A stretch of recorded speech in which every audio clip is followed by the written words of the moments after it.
Welcome to my weekly look ahead video. Now, Parliament's been performing virtually as usual, and this week we've passed the Immigration and Social Security Coordination Bill in its first stages, which effectively ends free movement of people from the EU as one of the Brexit undertakings.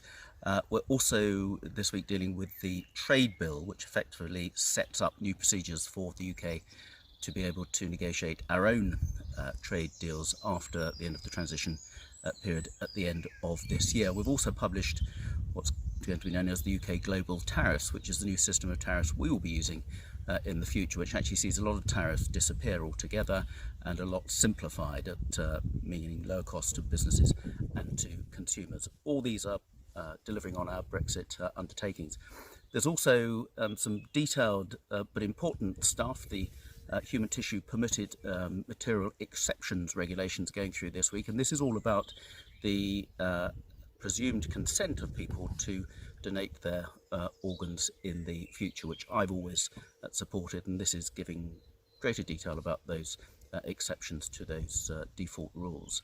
Now, this week also I've got a webinar with a number of local businesses, with the Ada and Worthing Chamber of Commerce, again answering their questions about the continuing business support from government during the coronavirus crisis.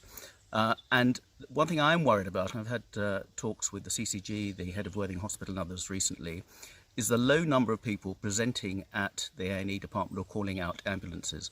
The number of A&E admissions is something like 50% down on what would normally be expected, and certainly ambulances are being called out far less. And I think that's down to people don't want to trouble the NHS with so much on their plate at the moment, but also people are concerned if they go to Worthing Hospital they may end up getting the coronavirus. Well, a lot of precautions have been taken at the hospital. It's been split into red zones and green zones, so you'll be going to parts of the hospital that are just not at all affected by people who've had the coronavirus. And indeed, the number of people in Worthing Hospital with the coronavirus has been halving virtually every week, and the numbers are now down quite low. So if you think you need to go to hospital, be it a 999 call or presenting at A&E, you need to do that. It will mean that many people are just making their conditions worse and creating a lot more damage. So the hospital, now that we have less than 60% occupancy of beds, is going to be prioritising cancer services, important diagnostic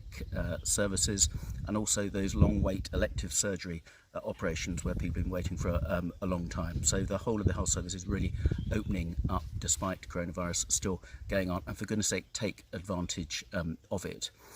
The other big thing I've had a lot of correspondence about this week is the planned phased reopening of schools from June the 1st. I know this is a sensitive issue. I know many parents have concerns, but the strong advice is we need to get kids back to school. The emotional, personal development problems that they're suffering by not being in school with their chums and their classmates is considerable. I've produced a letter and some helpful videos, particularly about what's going on in countries abroad where they have opened up their schools without problems. So if you look on my Facebook page and my website, there's more detailed advice there. And finally, this week is Mental Health Awareness Week. It's important we all look after our mental health. There's going to be a big impact of the lockdown and coronavirus, and it's always good to talk. And I have a special website, the Ada and Worthing Mental Health Help website, which you can get to on my own website. So if you want advice, signposting where to go to get help and support, then have a look there, because it certainly makes sense to talk. Keep safe, everybody.